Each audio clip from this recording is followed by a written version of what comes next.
Welcome to my channel కుస్మాస్ kitchen.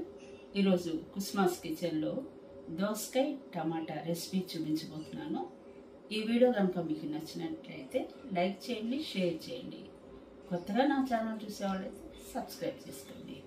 మరి చూసేద్దామా దోసకాయ టమాటా ఎలా చేయాలో. స్టవ్ ఆన్ చేసుకుని స్టవ్ పై గిన్నె పెట్టేసుకోవాలి. దీంట్లోకి మనం ఆయిల్ వేసేద్దాం. ఇప్పుడు నూనె కాగింది. మనం దీంట్లోకి ఆవాలు, జీలకర్ర వేసేద్దాం.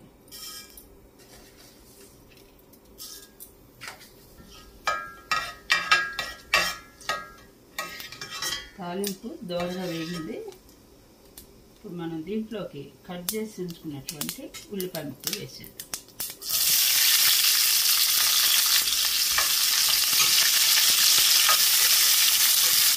దీంట్లో కొద్ది పసుపు వేసేద్దాం.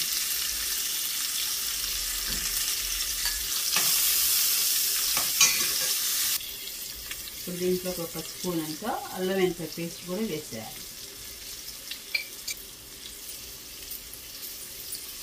ఈ అల్లం వెల్లుల్లి పేస్ట్ పచ్చివాసన పోయేంత వరకు వేసుకోండి. ఇప్పుడు దీంట్లోకి ఒక టమాటా వేసిస్తున్నా కట్ చేసినటువంటి. ఇప్పుడు మనం దీంట్లో కొంచెం సాల్ట్ కూడా వేసేద్దాం. రుచి తగ్గట్టు సాల్ట్ వేసుకోవాలి.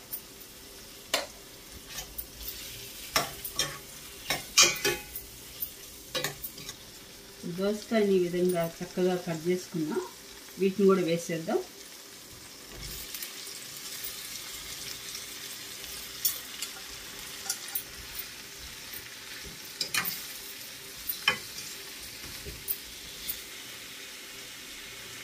ఇప్పుడు తినే వాళ్ళని బట్టి చూసి కారం వేసుకోవాలి. నేను కారం కొద్దిగా వేసుకుంటున్నా. ఈ కారం కొంచెం ఎక్కువ కారంగా ఉంటుంది కాబట్టి కొంచెం వేసాను.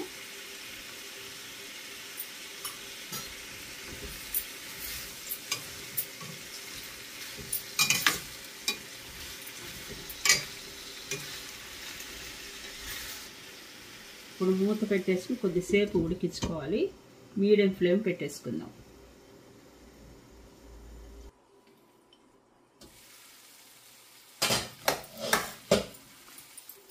చక్కగా టమాటా అది బాగా ఉడికిపోయింది.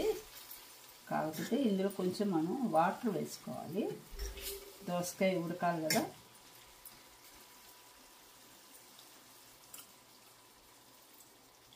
ఆ మాత్రం వాటర్ వేయాలి.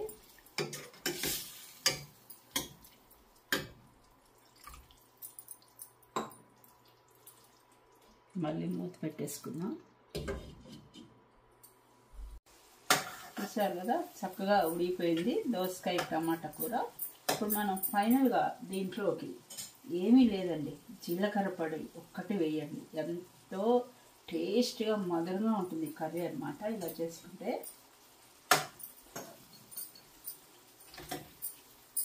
చాలా ఈజీగా చేసేసుకోవచ్చు కదా దోసకాయ టమాటా కర్రీ. ఈ విధంగా చేసుకునేటువంటి ఈ రెసిపీ రైస్లో, చపాతీలో, పుల్కాలకి, నన్ను అడిగితే రైస్లో కంటే ఈ దోసకాయ టమాటా కర్రీ చపాతీలో, పుల్కాల్లోకి చాలా బాగుంటుందండి. మరి మీకు నచ్చిందా? నేను చేసినటువంటి ఈ రెసిపీ నచ్చినట్లయితే మీరు కూడా ఒకసారి ట్రై చేయండి. టేస్ట్ ఎలా వచ్చిందో కమెంట్ బాక్స్లో మర్చిపోకుండా తెలియపరచండి. మరి ఇలాంటి వీడియోలు ఇంకా మరిన్ని చూడాలంటే నా ఛానల్ని మర్చిపోకుండా సబ్స్క్రైబ్ చేసుకోండి. మరి ఒక కొత్త వీడియోతో మీ ముందుకు వచ్చేస్తాను.